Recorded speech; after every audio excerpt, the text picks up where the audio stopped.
একটা সময় ছিল যেখানে 20,000-এর স্টেডিয়ামগুলো মেসিকে ধারণ করতে হিমশিম খেত, আর আজ এক মুহূর্তে খেলা চলে গেল 60,000-এর স্মরণে। দর্শকরা মেসির জন্য শহর বদলে দিল। ভাবুন, কলম্বাসে ছোট্ট স্টেডিয়ামের দরজায় ঢুকতে পেয়ে দর্শকরা ভেবেছিল লাইভে ফুটবল দেখব, কিন্তু হঠাৎ স্টেডিয়াম বদলে গেছে। মুভি যেমন টুইস্ট পয়েন্টে চলে যায়, সেরকমই জীবনে মেসি কিভাবে একটি ফুটবল ম্যাচ স্টেডিয়ামের সীমানা ছাড়িয়ে এক ইভেন্টে পরিণত হলো, চলুন সেই সব বিষয়গুলো নিয়ে বিস্তারিত জানা যাক। 20,000-এর ছাদ, কলম্বাস ক্রুর নিজস্ব হার্টবিট লোয়ার.কম ফিল্ডে স্রোত কখনোই মেটানো যায় না মেসির খেলার আবলের তালে তালে সম্ভাবনা ও বাস্তবতা। ব্যবসায়িক দিক থেকে যদি আমরা দেখি, স্টেডিয়াম বিক্রির প্রবল চাহিদা, স্পন্সরশিপ, ব্র্যান্ড এক্সপোজার সবকিছুই বলছিল চেঞ্জ দ্য ভেন্যু। একই মালিক কিন্তু নতুন স্টেডিয়াম, ক্লিভল্যান্ড ব্রাউন্সের হান্টিংটন ব্যাংক ফিল্ড, এনএফএল এর বিশালায়িত এরিয়ার মধ্যে স্থান হলো ইন্টার মিয়ামির ম্যাচের জন্য। লজিস্টিক্স, দ্রুত পিচ চেক, সিকিউরিটি ব্যাঞ্জ, ফ্যান জোন সবকিছুর এক ঝটকায় আপগ্রেড। 60,614 জন দর্শক, MLS এর অন্যান্য কোনো ম্যাচে এত ভিড় হয়নি। চলুন একটু তুলনা করে দেখি। কনসাস সিটি 72,610 জন, কিন্তু সেটা ছিল স্পেশাল ওল্ড ট্রাফোর্ড ভেন্যুতে। বুস্টন 65,612 জন, শিকাগো 62,358 জন।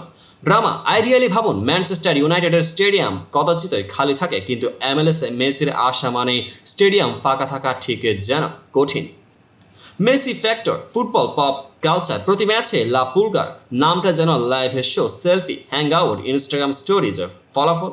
স্টেডিয়াম বলছে দরজা বন্ধ না করা যাবে। Branding, Inter Miami social media post, pre promotion, jersey sale সব মিলিয়ে একটা Messi magic. MLS versus NFL দর্শক রেকর্ড, NFL ম্যাচ 2002 ব্রাউন্স স্টিলার্সে ছিল 73,718 জন দর্শক। মেসির খেলা অন্যান্য খেলার তুলনায় দ্রুত রেকর্ড ভাঙার সম্ভাবনা। ডেজিয়ানে নতুন দর্শকদের আগ্রহ। ট্রেন্ড, পরবর্তী কয়েক সপ্তাহে আর কোনো ভেন্যুতে মেসি থ্রেশহোল্ড কেটে যাবে। মেসি না আসলে তো কলম্বাসের টিকিট বিক্রি হলো আরও 10টা, কিন্তু আসতেই বিক্রয় হিমশিম। শুধু ফুটবল না, একবারে মেসি সেলফি পার্টি হয়ে গেল venue.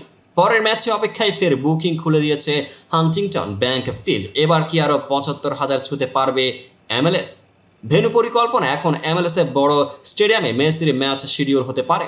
Club strategy, inter Miami হতে পারে স্টেডিয়াম রেন্টাল কিং, আর অন্যান্য ক্লাবের চোখ রাখতে শুরু করেছে।